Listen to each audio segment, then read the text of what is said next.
enable it to do its job effectively, giving our forces on the ground the air power they need, where they need it, and when they need it.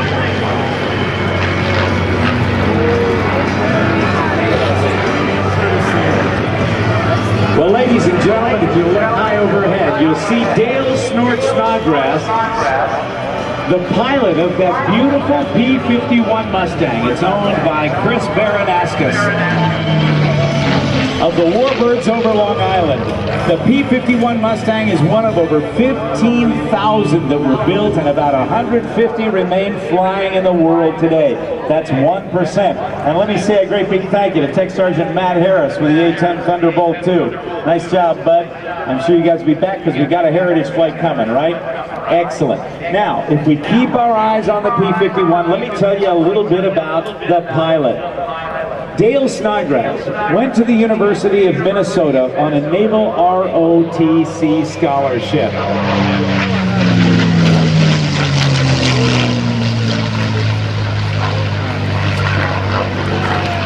He graduated with a Bachelor of Science degree in biology and an All-American member of the swim team. But he joined the Navy and became a naval aviator. For many years, he was the demonstration pilot, actually for 12 years, the demonstration pilot of the U.S. Navy's F-14 Tomcat, the aircraft that was used in that huge blockbuster hit in 1985 called Top Gun. Dale Snodgrass accrued 4,800 flight hours in the F-14 Tomcat alone.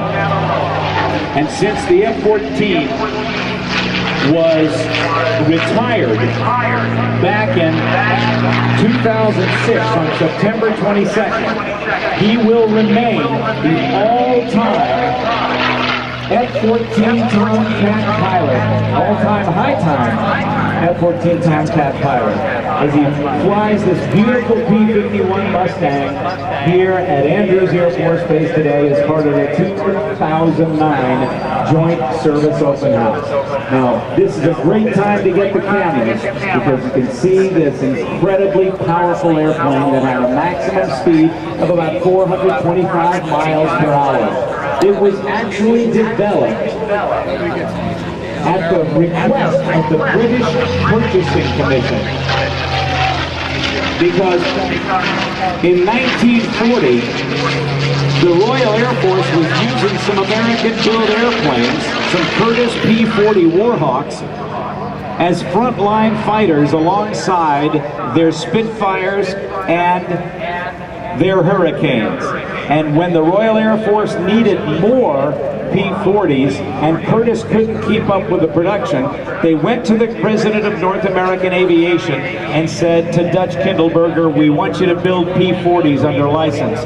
Dutch Kindleberger said, we don't want to build somebody else's airplane, give us 120 days. And guess what? 117 days later, the Mustang rolled off the assembly line with an Allison V12 liquid-cooled engine,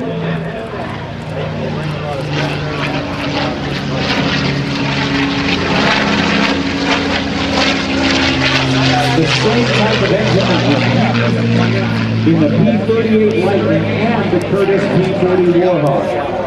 But it didn't perform well enough at high altitude to suit the British. And so the British took one of their Rolls-Royce Merlin engines and put it into the Mustang. And the Mustang, as we see it today, was born. Dale Snodgrass finishing off his routine. I want you to give him a big round of applause as he comes by in the P-51 Mustang. I think we'll see a victory roll right about now. Our 4-pointers are coming forward. Again, Chris Baranaskas from Long Island, New York.